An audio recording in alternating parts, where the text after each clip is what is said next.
Ang pagmamahalan ng isang mag-asawa ay napakasagrado. Kapag nga raw naikasal na ang isang lalaki at isang babae na may basbas na ng mga namumuno ng isang simbahan, ay simula na daw ito ng sumpaang magsasama habang buhay, sa hirap man o ginhawa o kahit abutin pa ng hanggang kamatayan. Pero bakit sa ating bagong kwento ngayon, ang kamatayang sinasabi ng isang tao ay kagagawan mismo ng kanyang kinakasama? Ano ang ginawa ng lalaki upang tapusin ang buhay ng kanyang misis? At ano ang dahilan para gawin niya ito sa kanyang asawa?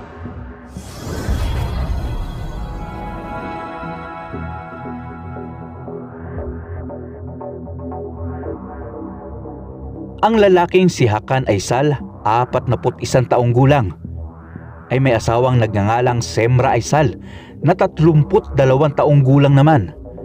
Ang mag-asawa ay tahimik na naninirahan sa Turkey. Bagamat may trabaho naman pareho ang mag-asawa, mas malaki pa rin ang kinikita ng babaeng si Semra. Isang araw ng June 2018 ay niyaya ng lalaking si Hakan ang asawa na mamasyal sa Butterfly Valley sa Southern Turkey. Kilala ang Butterfly Valley bilang isang lugar para makapag-relax dahil sa ganda ng mga tanawin at tignan ang magandang view ng lungsod buhat sa cliff o bundok dito. Noong una, tumanggi ang babaeng si Semra sa kagustuhan ng kanyang asawa. Ito ay dahil 7 buwan ng buntis ang nasabing babae at baka mahirapan daw sa pag-akyat sa isang bundok o cliff ang babae. Ngunit kalaunan, dahil sa pagpipilit ni Hakan at ipinangakong sa paanan lamang daw sila, ay napapayag nito ang kanyang asawa. Pagdating nila sa Butterfly Valley, noong una ay namasyal lamang sa baba ang mag-asawa hanggang sa yayain na ng lalaki ang asawa na umakyat sa taas ng nasabing cliff. Ang sabi mo, dito lang tayo sa baba. Pero ngayon niyayaya mo na ako umakyat. Alam mo namang buntis ako. Ang sabi ni Semra. Huwag kang mag-alala. Alalayan naman kita eh. Tsaka maganda ang view sa taas at mas malamig. Pagdating nila sa taas, walang ibang ginawa ang mag-asawa kundi ang kumuha ng mga litrato. Hanggang sa pilitin ng lalaki ang asawa sa medyo delikadong lugar kung saan sa konting pagkakamali mo lamang ay pwede kang mahulog sa taas na 100 metro. Noong nasa dulo na ng cliff ang mag-asawa, dito na itinulak ng lalaki ang asawang si Semra. Dahilan upang mahulog ito at humampas ang katawan sa mga bato. Nagkunwaring humingi ng tulong ang lalaki sa mga taong nasa ibaba ng cliff. Isinugod sa ospital si Semra pero huli na ang lahat. Ganon din ang 7 buwang sanggol na nasa kanya sinapupunan. 4 na araw matapos na mamatay ni Semra, nabalitaan ng mga pulis na kinuha agad ng lalaki ang insurance ni Semra Aysal. 3 insurance ang kinuha ni Hakan sa magkakaibang mga company. At dahil ang lahat ng ito ay si Hakan ang beneficiary, wala talagang kahirap-hirap na nakuha nito ang mahigit $40,000 na pera, o kung susumahin sa pera natin ay umaabot ng 2 milyong piso. Dito na nagsuspetya ang mga nag-iimbestiga sa pagkamatay ng ginang. Lumantad naman ang isang ginang sa kapulisan upang ipakita ang nahagip na video ng mag-asawa habang nasa itaas.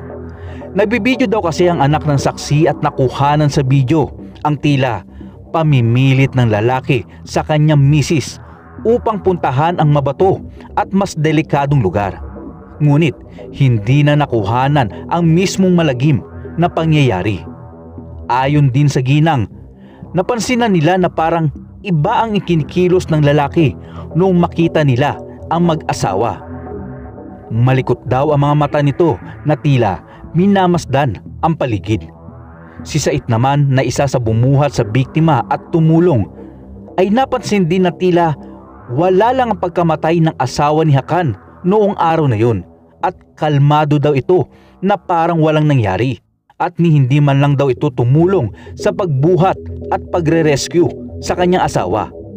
Hindi rin daw nakitang umiyak ng pamilya ng babae si Hakan noong kunin nila sa morgue ang katawan ni Semra. Dahil sa mga witness ay pinatawan ng 30 taon na pagkakabilanggo si Hakan noong matapos ang mga paglilitis. Ayon naman sa gobyerno ng Turkey, isa daw ang pagpatay sa mga kababaihan sa Turkey ang malaking problema dito.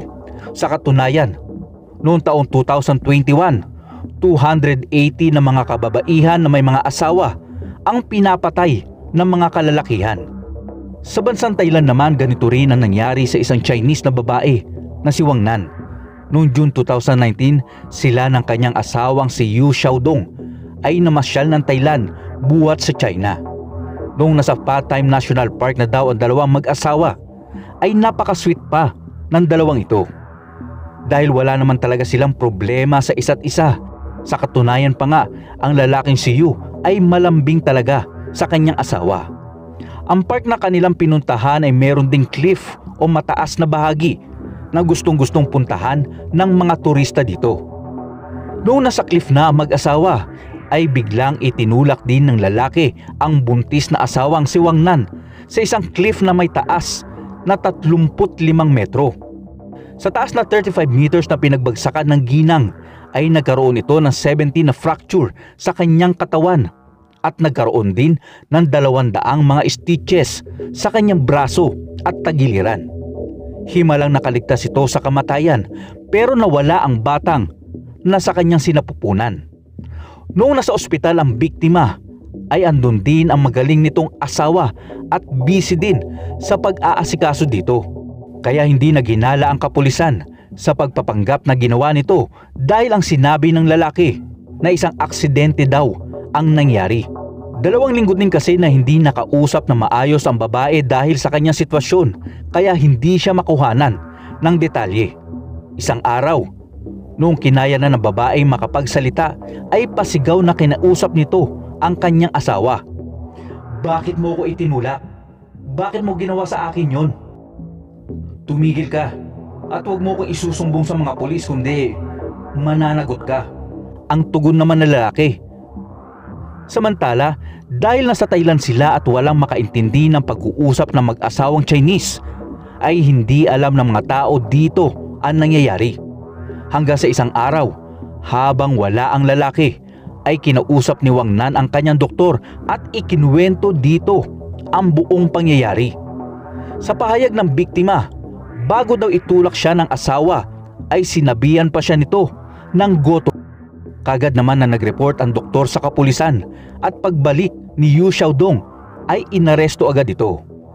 Napag-alaman din na ito palang lalaki ay isang sugarol. Binayaran pa nga raw ng babae ang $317,000 na utang nito ilang linggo matapos ng kanilang kasal. Ang lahat ng perang ito ay ang utang ng lalaki dahil lamang sa pagsusugal. Mayaman talaga kasi ang babae at maraming negosyo sa China dahil sa kanyang abilidad.